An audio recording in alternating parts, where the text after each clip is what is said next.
All right, welcome everyone. We're Semblance of Sanity. I'm Caleb. I'm Jacob. And we're here for Welcome to the NHK, episode 24, the finale. Oh, yeah. Boy. Misaki needs a hero. She's holding out for a hero till the end of the night. Don't tell me. Misaki's about to throw herself off a huge cliff. Yep, sharp rocks at the bottom? Probably. Most likely. Don't bring it on. No. Yeah. So, with where we're at, we have a boy who's kind of alone in the world as far as he sees it.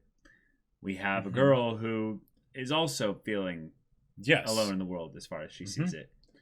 Up until this point, has been something where Misaki has been the one helping Sato in the best way that she can. Yep. Because she saw it as a way to know that she was needed. Right. Because of the way things have been going recently, she believes that Sato doesn't necessarily need her. Right. Especially since, because she did wait. She waited, and he ended up getting his life put back together. Awesome. Somewhat. But, yeah. We had some really good reveals and stuff from her, from her uncle in this case here. Her mom did kill herself in front of her. And her stepdad, he wasn't great, to say the least. Yeah. Now, so, thankfully, this is anime, so hopefully Sato will get there in time, and amongst the pain, it'll all end well. Hopefully. But, yeah. So, y'all, without further ado, let's get into this.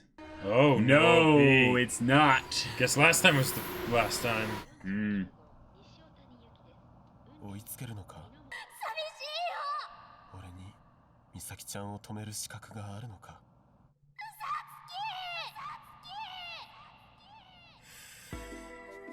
Oh boy. 真っ暗で何も見えやしませんよ。あ、いや、友達と待ち合わせしてるんです。あんた。ま、工事も終わってることだし、心配ねえか。Construction is done. And it's her name on the forest? Did they, like, put in some safety thing to keep people from jumping? The snow and everything, too.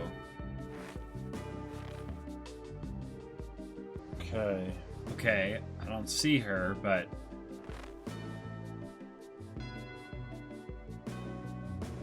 Wow. Things that people put on... Since then, yeah. Yeah. Walking through the gate. No sign of her, so... Oh, I'm so tense right now. Or anything either. Yeah. Like, it's not like he would have beaten her どこかで追い抜いたのか。それともまさかもう No, there would be tracks, dude. 病院に置いてあった時刻表で美咲ちゃんの乗った電車は分かってる。俺は特急料金を奮発して追いかけた。Ah, cool. Right, so he ended up getting a faster train. どうして？何が？佐藤くんが着いたの。私とたったの5分違いだったよ。佐藤くん、探偵になれるよ。Wow. ずっと黙ったままだったから困った。ごめんなさい。昨日私がちゃんと死んでいたらよかったんだよ。No. お父さんが言った通りだよ。私のせいなんです。Come on, Misaki. 不幸を呼ぶ最低ダメ人間です。が一人でも私を必要としてくれる人間がいてくれれば、2番目のお父さんが言ったことは嘘になります。生きていてもしょうがありません。 Well, look what you did. He ended up needing you for that time. Yeah, exactly. 遺書は大切だよ。遺書がないと自殺かどうかわかんなくって残された人たちが迷惑しちゃうんだよ。私のお母さんの時みたいに。Yeah. 死ぬとか言うな。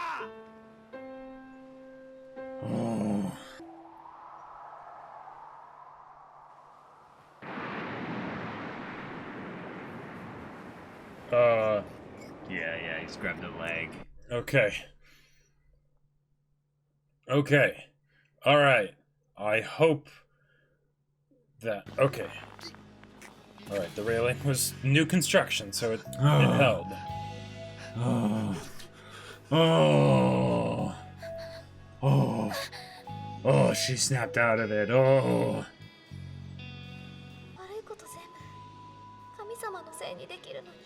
Right. 美咲ちゃんがいつも苦しくて寂しくてやりきれないとしたら、それ Yeah. は不条理だ。 Yeah. だからどこかに元凶が存在しているんだ。 It's a conspiracy. この世界には陰謀が存在するのよ。 Wow. でも陰謀の 99% は単なる妄想。 Okay, so you've accepted that too. Yeah. 本物の陰謀に気づいてしまった人間がいるんだよ。 Whoa. それは誰だ？俺だ。 That's you. Yeah. 佐藤達弘だ。NHK。 NHK。 全世界を覆い尽くす悪の秘密結社だ。 Oh. 美咲ちゃんの身の回りに起こる悪い出来事は全部 NHK の仕業なんだ。 NHK って何のこと？ Oh. 引きこもり協会。 This is making me think of Steins 引きこも Gate. りにした悪の秘密結社だ。あるいは日本ひ弱協会。美咲ちゃんが全ての物事を He's having the imagination for her because Yeah. she can't believe in anything. 中で起こる Yeah. 悪い出来事は全て NHK って名前が気に入らなかったら、 Call it whatever you like. Yeah. 神様。奴はそこにいる。 It's gonna be the little guy that whole mouse thing.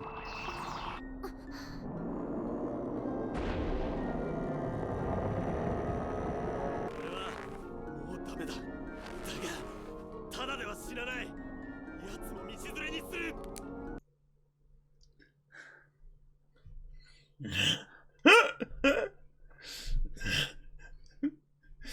Bringing back the original ED.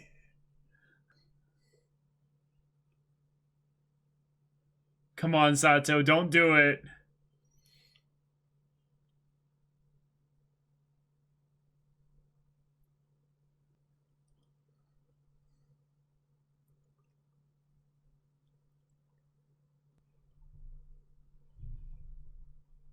Yeah.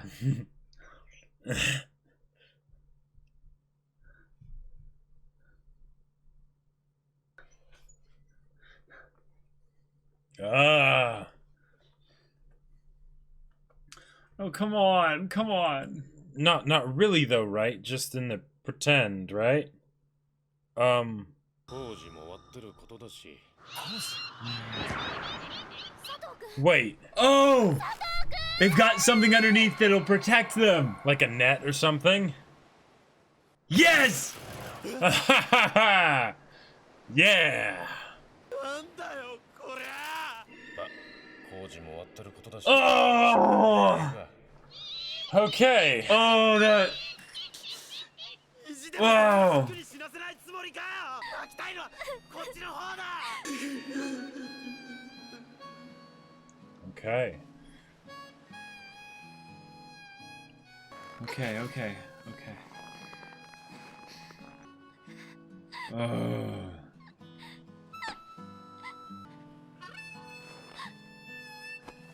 死んじゃダメだよ。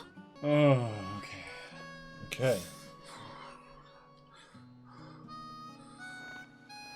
近くに廃屋があるんだけど、 Really? 私の家。 Oh. Oh, man. wow. 家族以外でこの部屋に入ったのは佐藤くんが初めてだよ。 Oh. 友達連れてくると2番目のお父さんが怒るから、この方があったかい。 Yes, it is. 佐藤くんのことも何か話してよ。じゃあ今朝見た夢の話。うん、海から真っ黒な蛇が出てきて黒光りする銃を撃ちまくって太くて長い剣を。もう Huh? 腹 Huh? をバカに。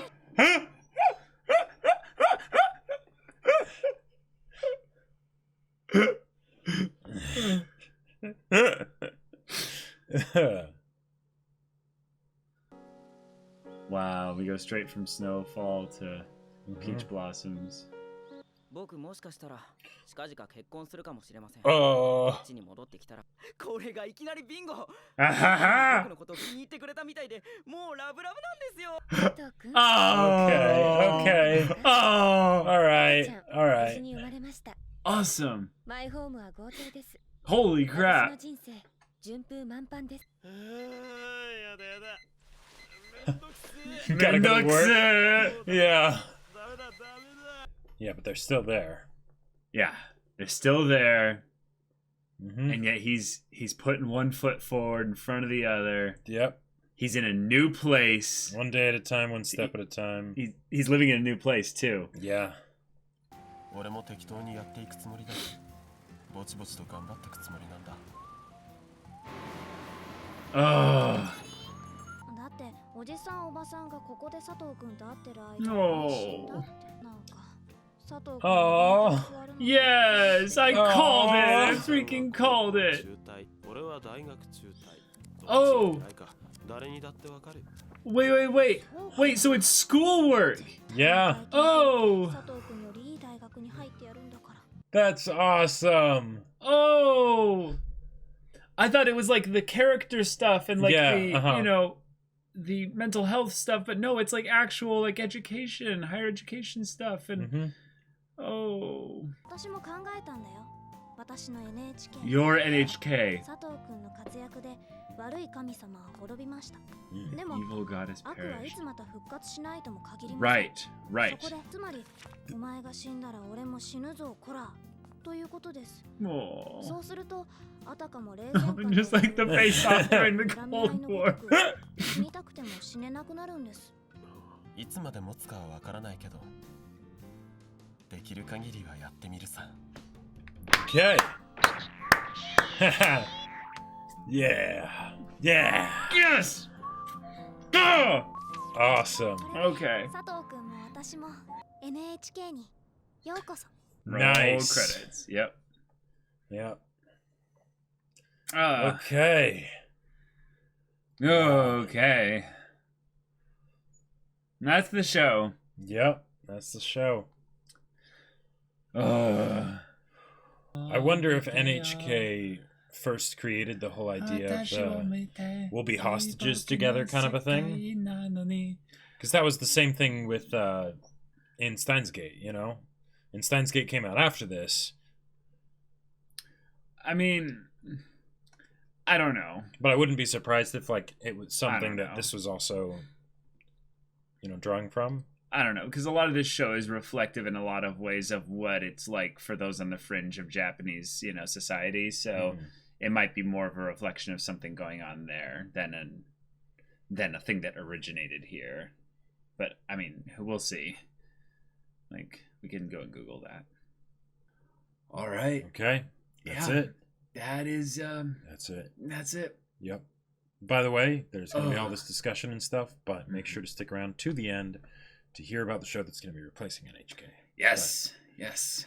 Oh, but this episode. This episode was ridiculously good. One of the things that they capitalized on was by making it essentially a two-parter story.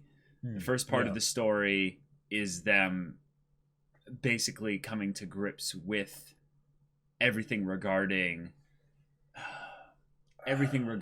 what is in reality and what they need to face up against. Uh-huh. The pain, if you will, of their environment, of their life being something that words can't solve. Right. In some ways, even basic action can't necessarily solve because they're doing things alone. So in some ways, Sato looked deep into this whole situation and realized that there was only really one thing he could do beyond physically stopping her from doing this, which he did. But even that's then, not enough. That's not enough. Yeah. So he needed to give her something to believe in, because a lot of her life has operated based on the idea that she needs something to believe in. Yep. Otherwise, she won't be able to believe in herself and have the will to go on. Yeah. And she doesn't have the imagination to do that. Right. So once he basically was like, no, I'll imagine it for you. Yeah. That's where the whole episode changed. It became completely not about the pain and the reality of how horrible their lives have been, or who's led the most painful life or what have you. Mm-hmm. I love that. Yeah. I love that. It's perfect. It was absolutely wonderful. It felt very like like Sam carrying Frodo up Mount Doom kind of a thing. Oh, sure. I did get worried for a second there, because at first I thought it was all part of the act kind of a thing, and Sato wasn't actually going to jump. But then it's like, okay, all right. Once he started basically grabbing the phone, and he called it basically like a revolution bomb, and he said, "I'm gonna go kamikaze." I'm like, no, you're not. No, you can't do that. Like you are actively like doing this in some ways to make yourself feel better. Once you basically broke the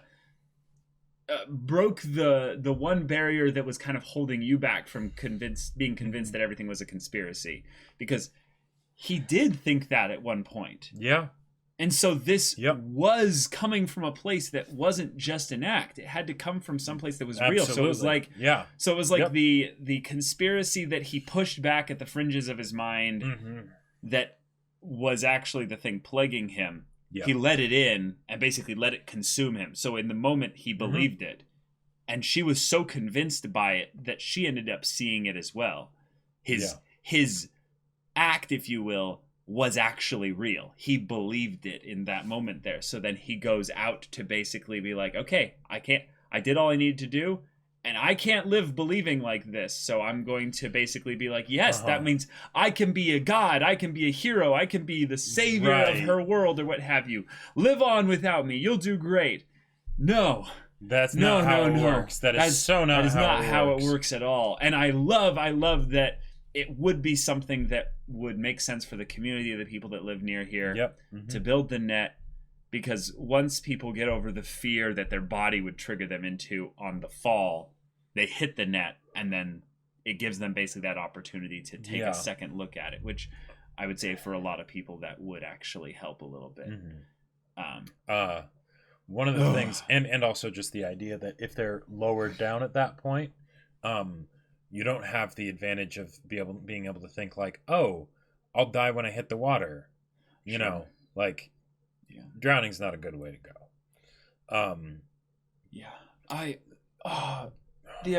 The thing where someone basically says, "I will believe for you," it's Gurren Lagann level stuff. No, absolutely. Like they even had Yamazaki Power of Friendshiping in at the end. Like, Like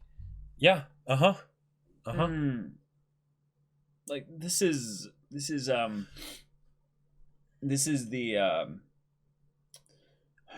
the Nakama passion, basically. It's when you're so passionate about another person that you believe for them. You believe in the person that believes in you, kind of thing. And this is basically just that, but with someone who doesn't even have enough capacity to believe for two people. So or even for one person, really. Okay. I want to posit out here an idea. This is a way of looking at it. It doesn't have to be empirically right or anything. But I think it actually makes it rather pointed to fit in with the whole contract thing, that each of them has the capacity to believe for one other person. Right. But it's specifically another person. But Sato was able to get by, for the most part, because he believed in Misaki, who believed in him. Then, when she goes to kill herself, she's no longer believing in herself, which means that he can't believe in the her that believes in him, so he can't believe in himself. Right. So she can't die, because it's the same thing as if he would die, then... It feels very like Kizumonogatari, with the whole idea of like... Because this whole thing of beating the final boss with the power of friendship in each other and all of that stuff, it is very Gurren Lagann, right? But oftentimes that sort of a thing is more done in the positive sense, right? Where they're fighting for something awesome, as opposed to helping each other stave off something bad. Yeah, but that was at the last bit, and that was the. I'm just meant with the over dramatic side of it here that Sato was trying to bring up in order to make himself feel confident. I'm talking about the idea that they can believe for each other and cover for each other and basically be there for each other, even if they have trouble being there for themselves. Very much the thing that Sato did not beat out the conspiracy in the end, right? He ended up jumping. Right? Yes. But he wasn't able to die. Or at least he was given that extra bit of perspective, that that one time didn't work. It didn't end all there. Yeah. And now because of that, they are able to sort of live on together and kind of cover for each other's wounds, right? Because the whole idea of them saying every day probably I can't do this, right? And yet they do because of the other person, right? But so specifically with the ending then, like, yes, okay. I'm curious what your thoughts are then as to what the place his headspace was in when he starts to realize what he needs to do. Because he's remembering what she said, and he had just had this bit of where he's like, I don't know what to tell her. And he says, where lies the reason why she suffers there? Is there a source? So he goes on this kind of this semi-logic path through it. Right. And it's almost as if he's consulting the friends in his mind of the ones that could give him insight into this. Well, I see it as being something where he is both trying to cover for her and he's also giving up, right? Because from the standpoint of the whole conspiracy theory and all that stuff, and then him going to kill himself, that wouldn't work as far as helping her, right? But the idea of you aren't able to believe in and hence blame God. That's fine. I can do it just fine. There's this thing. Let me tell you all about it. So don't blame yourself. Right. And then because it's something that's so completely real to him there, because it is real to him. Like this is the life that he's lived. Yeah. So when he's doing this, though, he realizes everything that he's doing here is something that he actually wants. Right. And yep, the look in his eyes, I would say, is something where he very much, I would say, thought he was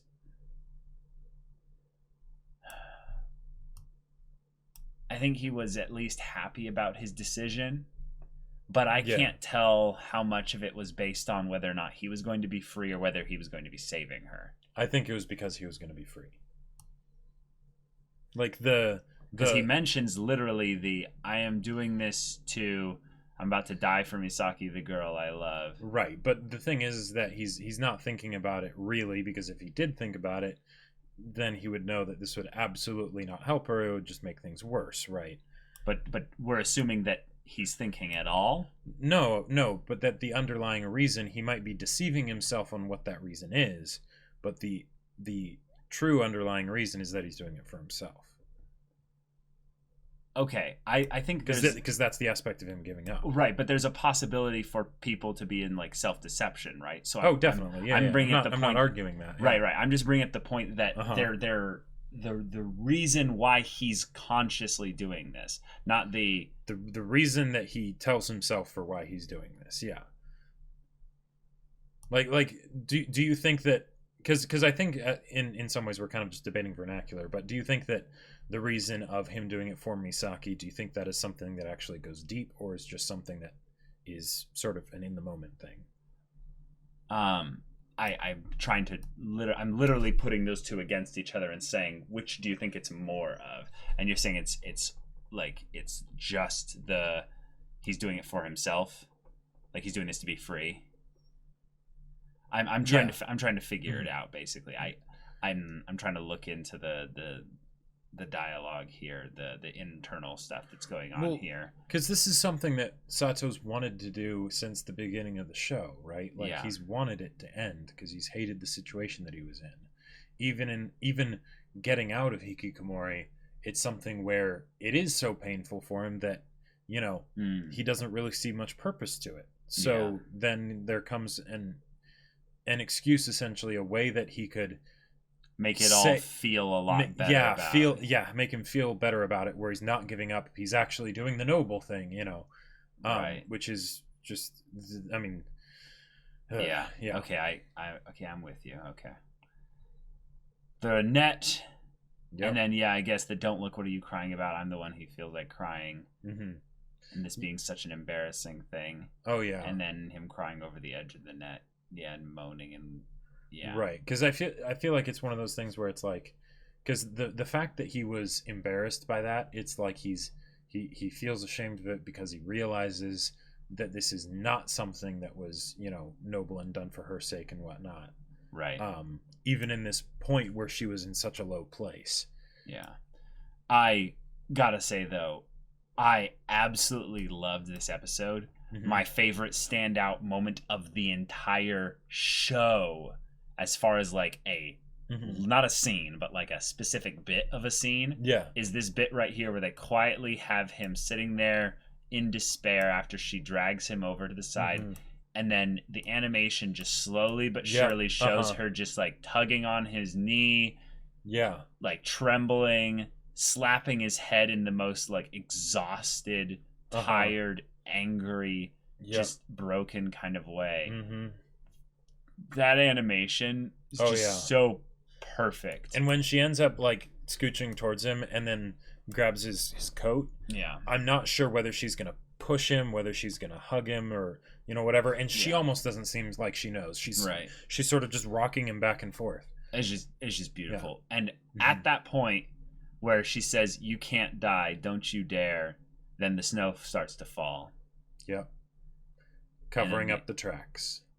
And then they end up going back to the house of that her was family. That was perfect. Them being like, I guess we're gonna freeze to death after all, and then they go to the place that had been such a terrible spot for her. And then just him joking about the dream, the sex dream, and she's like, hey. And then ends up just telling just her talking a random stories, story from his childhood. And then we time skip to the future, and we literally get the we literally get the "where are they now" kind of little letters and stuff.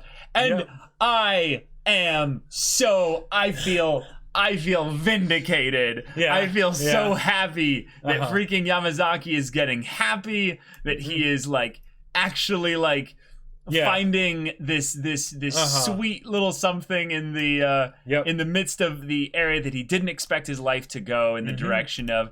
She looks cute. She likes him. He likes her. And it's so goofy the way he's so just goofy. Sort of like, And then there's obviously like more letter that's to that as well. But then then we get to Hitomi, and everything's going wonderfully.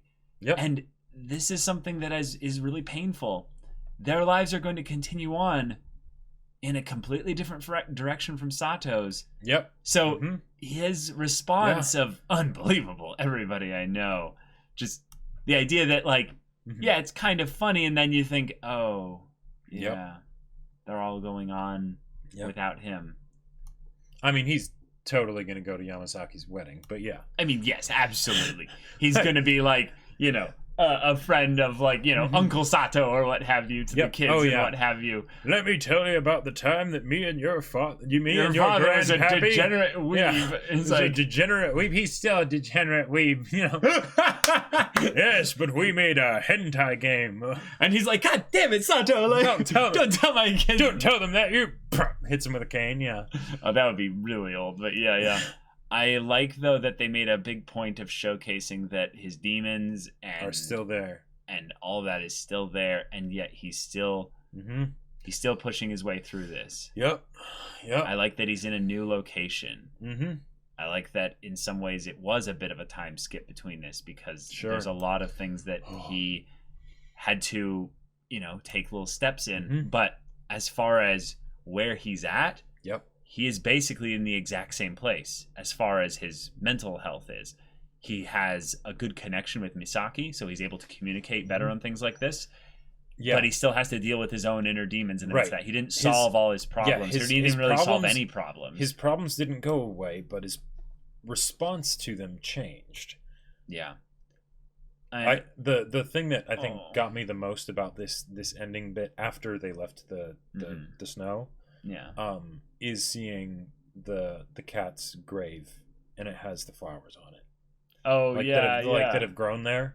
Yeah, that was sweet. That was really good. Yeah, because even with the cat and things like that, like she probably wasn't able to have a pet after her mom got remarried. You know, like that. There were probably so many things where it's like it's staring us in the face. You know, where it just informed her decisions, even if there would be no way to really like know that that's what it was alluding to, kind of a thing. But that's interesting. What? So he moved to a different place, right? Yeah. But after they have their little, he's helping her out with getting, college entrance exams and stuff. He ends up going past the Mita house. Yeah. And he sees that it's under construction or renovation or something like that. Oh. And nice. The room that he was in, they turned off the lights or what have you. As if, like, the old life that he had there is over. Yeah. Yep. Now, he definitely took a lot of his demons with him, and probably most of them, but that life is moved on. He's in a new chapter now. And then she updated the contract to be equal, to be something where they're both basically gonna keep each other accountable, and that there's going to be so much more to life if they continue on like this. And then he stomps on the little turds and signs the contract. Yeah, that was actually a rather cool little thing that I didn't even really catch on the first kind of bit there. He kicks one, stomps the other one's like, hey. Yeah. Oh my gosh. Welcome to the NHK. Welcome to the NHK. Yep.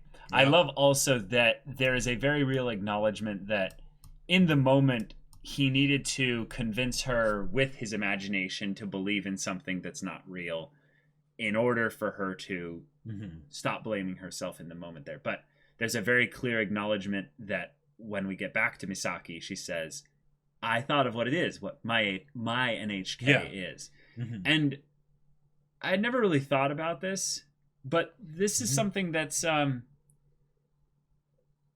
rather interesting as like a solution, to solve the plot, to kind of move things on to something else, is the environment that the characters are in is constantly shown to be one that is both a combination of their own making and of, choices that others make. Yeah. And, ones that move there. But see, Misaki's is a unique one where she seems more like the victim of fate rather than her own choices.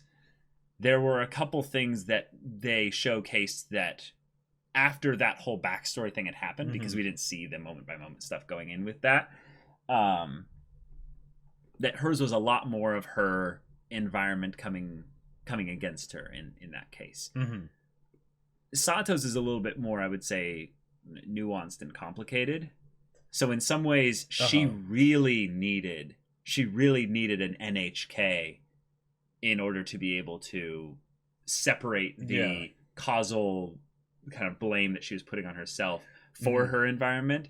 Well, and I also like that the way that she says it here. I thought of what it is, my NHK, is that it's basically this understanding that this is a conspiracy. This is not real, right? Oh yes, that's and yet it's something that we will absolutely use, because I feel like in the case of Sato, a lot of the times when the NHK stuff would come up, like especially in this episode, it was something where the NHK thing was coming up for a reason, and sometimes even a good reason. But it was the way that he handled that whole idea of the conspiracy and all that stuff that ended up becoming a problem, right? Because it ended up kind of getting taken too far rather than serving just the immediate in this episode purpose of it. In this episode particularly, but I feel like there were other instances of that in the show. I can't remember exactly what they were, but so you're talking about him being the hero? No. Of basically the idea of having the NHK conspiracy and using that and that having an intent, like an actual intentional effect that it helps him with something, right? Even if it's something that isn't a good permanent solution, and he ended up taking it way too far in a lot of cases as a gimmick to help him out with something. There was a purpose that it served. And so I like that Misaki is basically acknowledging that, and also acknowledging the idea of that it's a gimmick, right? and that Sato doesn't, like it's just like, he gets it. Yeah. Yeah, I was bringing that up, that the NHK thing is completely fake. There's nothing about it that's real. She's acknowledging that by saying that it's what's my NHK, Right. and that you can fill in the blank for anything. Yep. NHK is meaningless. It's the point that there is a thing in her environment that is actively, like, causing her life to be more painful. Yeah. And my point was that her life needed that way more than Sato did, because her life was more black and white. Yes. It was way more that Right. she was a victim of circumstance than Sato was. Yep. Sato's is way more nuanced. Sato's is one where, in some ways, I It's see the like, everyman. well, it's something that he had actual choices that he made that led to these kinds of things happening. There were choices that we got to see him make that led to these conclusions. There were other things that were circumstantial that he had no control over. Sure. But it's an act where, in some ways, him being the one that was forced to believe in it first, in some ways, is the sadder aspect of this in terms of the episode story. Is that's what he's fallen back on all this time. And in some ways, because this contract is being made, she's in some ways almost legitimizing the aspect of it not being a real thing. This contract, if you will, is the first potentially of many big choices that he'll make that will actively steer his life in a direction, regardless of circumstance or what have you. Gotcha. Because she is now a cornerstone Stamp of his of approval environment, kind of a thing. No, she's like an anchor, a solid point in his environment. Yeah. And he's obviously going to be the same for her. Right. But I'm saying that she needed that anchor. And I'm not trying to draw the comparison as if her problems were, or his problems don't mean anything. I'm just saying that this is big for Sato because, in the same way in which it was a combination of choices and circumstances that led him to this place here, this choice for him here is one that, he didn't come up with this contract. This was her idea. Yes. So in some ways, I like that it's going the place where these types of things are originating from and coming towards. His thing was the conspiracy. He introduced that to her.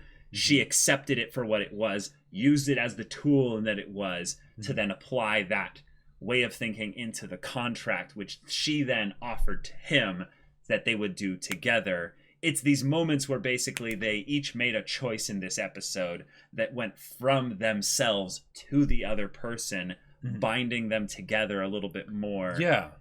And yet it's extremely depressing because Sato's choice that he made was one that's main intent was actually one of separation.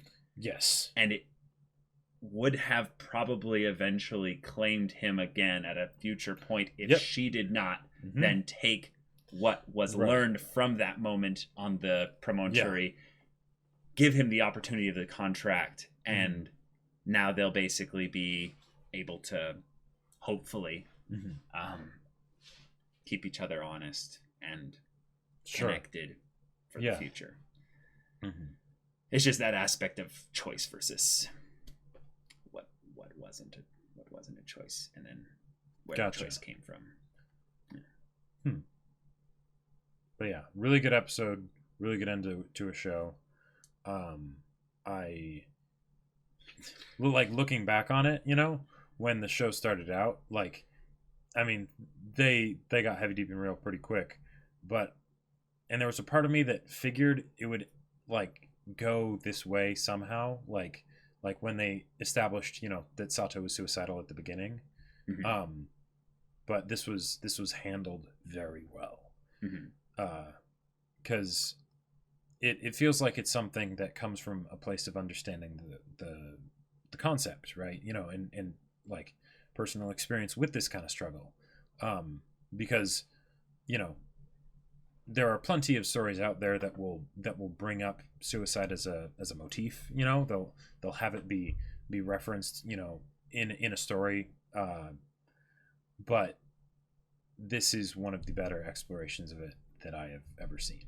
And when I say the better, I'm basically saying that because if there is a better one, I don't know what it is. Yeah. I see what you're saying there. I more of like how they kind of explored it in this last bit with Misaki. I liked, if anything, like with my highlight with this was like the mental health stuff, the aspect of kind of the danger of isolation and how that leads towards basically a dependency kind of mentality. Yeah. Mm-hmm.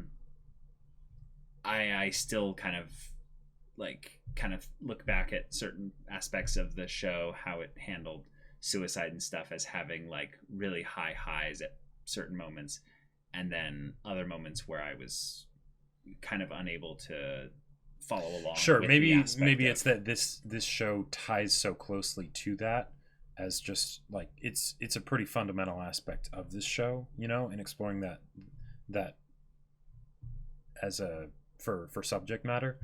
But yeah, I wasn't really meaning that. I was meaning more that the actual exploration of it was one where it seemed like they